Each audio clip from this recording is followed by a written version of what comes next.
आज इंसान आसमान छूती इमारतें बना सकता है, लेकिन एक ऐसा मंदिर जो 1200 साल पहले भारत में बनाया गया, उसे आज भी दुनिया दोबारा बनाने की हिम्मत नहीं करती। क्यों? क्योंकि यह मंदिर ईंटों से नहीं बना, बल्कि पूरे पहाड़ को काटकर निकाला गया, ऊपर से नीचे, एक ही पत्थर में, बिना किसी जोड़ के। और सबसे हैरान करने वाली बात, जहां आधुनिक इमारतें भूकंप में टूट जाती हैं, वहीं महाराष्ट्र का कैलासा टेम्पल आज भी अडिग खड़ा है। क्या यह सिर्फ इंजीनियरिंग है या किसी खोई हुई सभ्यता का रहस्य? आज हम जानेंगे कैलासा मंदिर का वो सच जो आधुनिक विज्ञान को भी सोचने पर मजबूर कर देता है। मंदिर नहीं, पहाड़ तराशा गया दुनिया की लगभग हर इमारत नीचे से ऊपर बनाई जाती है, ईंट पर ईंट, पत्थर पर पत्थर। लेकिन कैलासा मंदिर, इसे बनाया नहीं गया, बल्कि निकाला गया। कल्पना कीजिए, आपके सामने एक विशाल पहाड़ है और आपको उसी पहाड़ के अंदर से पूरा मंदिर निकालना है। एक गलत कट और पूरा ढांचा खत्म। फिर भी प्राचीन कारीगरों ने ऐसा कर दिखाया।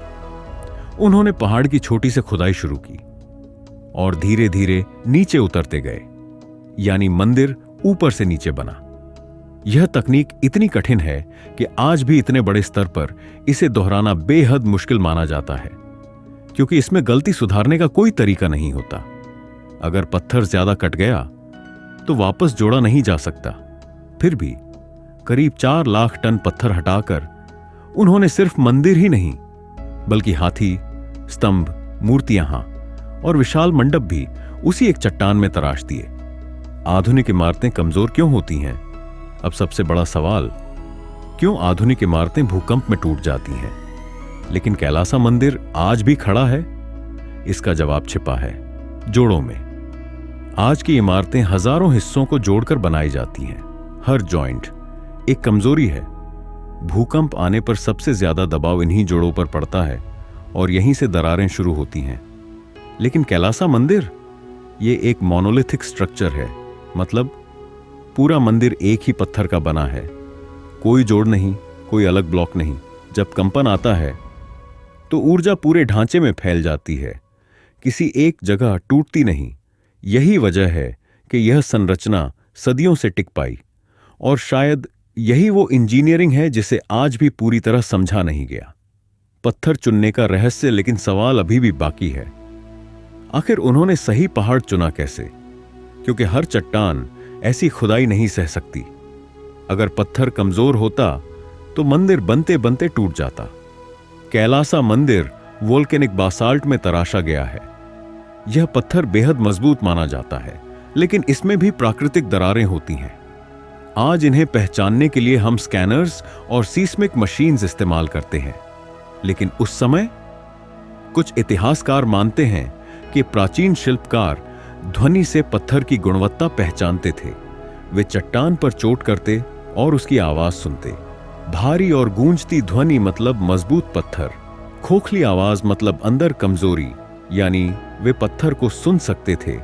यह सिर्फ कला नहीं थी, यह जियोलॉजी और ऑक्यूस्टिक्स की समझ थी। डिवाइन रेजोनेंस का सिद्धांत अब कहानी और रहस्यमयी हो जाती है।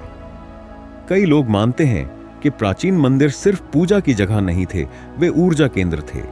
ध्यान दीजिए, कैलासा मंदिर में घंटियों की आवाज, मंत्रों की गूंज और गर्भगृह की संरचना, सब कुछ ध्वनि को एम्प्लीफाई करता है। अगर पूरा मंदिर एक ही पत्थर का है तो उसकी अपनी नेचुरल फ्रीक्वेंसी भी होगी। आधुनिक विज्ञान में इसे रेजोनेंस कहते हैं। जब कोई ध्वनि किसी वस्तु की प्राकृतिक आवृत्ति से मेल खाती है तो कंपन कई गुना बढ़ सकता है। कुछ शोधकर्ताओं का मानना है कि मंदिरों की बनावट ऐसी होती थी जिससे मंत्रों की ध्वनि विशेष तरीके से गूंजे। शायद इसी वजह से प्राचीन मंदिरों में प्रवेश करते ही एक अलग ऊर्जा महसूस होती है। हालांकि इसे दैवीय शक्ति कहना वैज्ञानिक रूप से सिद्ध नहीं है, लेकिन ऑक्यूस्टिक इंजीनियरिंग यह जरूर मानती है कि ध्वनि और संरचना का गहरा संबंध होता है। क्या आज हम इसे दोबारा बना सकते हैं? अब सबसे कठिन सवाल, क्या आज हम कैलासा मंदिर जैसा कुछ बना सकते हैं? तकनीकी रूप से शायद हां, लेकिन प्रैक्टिकली बहुत मुश्किल। क्योंकि समस्या सिर्फ पत्थर काटने की नहीं है, समस्या है प्रिसिजन की। ऊपर से नीचे खुदाई करते हुए ये हर इंच पहले से प्लान होना चाहिए।